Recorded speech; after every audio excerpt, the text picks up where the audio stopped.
Hello, I'm Dr. Narissa Bauer with Let's Talk Kids Health. I'm so glad that you decided to join me for a quick chat today. Today, I wanted to share with you 3 tips on how to prepare for a behavior visit with your child's doctor. I know that this past year has been rough. Many of you have had to oversee learning from home because schools have remained closed due to high case rates in your community. Sometimes kids have to stay home for half of the week and then go in person the other half, or maybe they were lucky to start in person and then had to be in quarantine and then do some remote learning. It's been really difficult for many families because how schools have enacted remote learning has looked very different depending on where you are. And some families have come to me saying that they have been really struggling with figuring out how to best engage their child. And as a result, they've been seeing a lot of behavior problems popping up. Here are 3 quick tips to help you prepare for that visit with your child's doctor. Number 1, you'll want to make sure that you take good note of what you're seeing at home. Believe it or not, this is going to be the most helpful thing that you do to prepare for the visit. Behavioral and mental health issues require a lot of context to understand what the function of the behavior is. So obviously everybody can have a good day or a bad day. It happens, right? But if you're starting to see patterns, or if you're starting to see your child's mood become much more withdrawn or sad, that's going to be important. You'll want to write down as many of these observations as possible.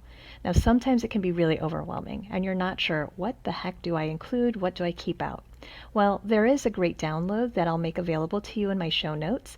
It's from the American Academy of Pediatrics and Understood.org called Take Note. So Take Note actually stands for notice, observe, talk to the child's teacher, to other caregivers, as well as your child, and then engage with the pediatrician and bring up your concerns.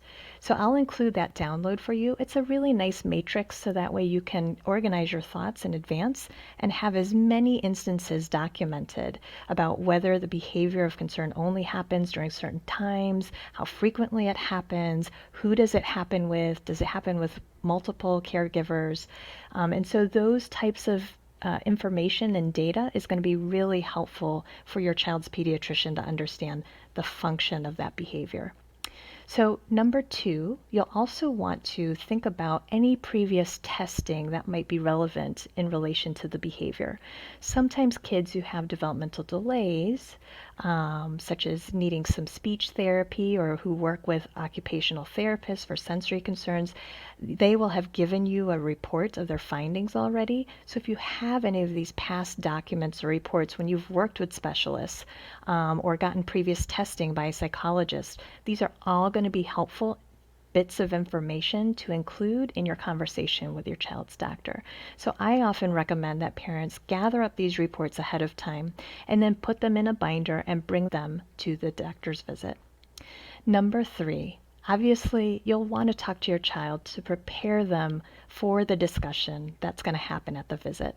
You'll want to start off by just giving them a reason, right? So you can start off by saying, Kate, you've been really struggling with homework lately, and it's often caused us to have some arguments that neither you like nor I like, and I think it's time that we talk to your doctor about it because I'd like to learn ways on how to support you and make sure that you learn what you need to do, but without us getting into arguments all the time. So that's giving children the reason for why they're going to be seeing a doctor and for what is really helpful for getting them to be engaged and to be willing to participate in that conversation.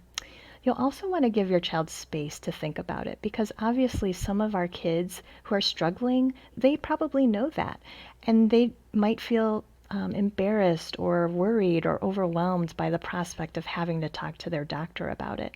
So when you do talk to your child about visiting a doctor, go ahead and give them space, allow for that pause after you tell them the reason, and then validate their emotions, right? I know that this has been really hard for you, and if you want to talk about it again before the visit, please let me know.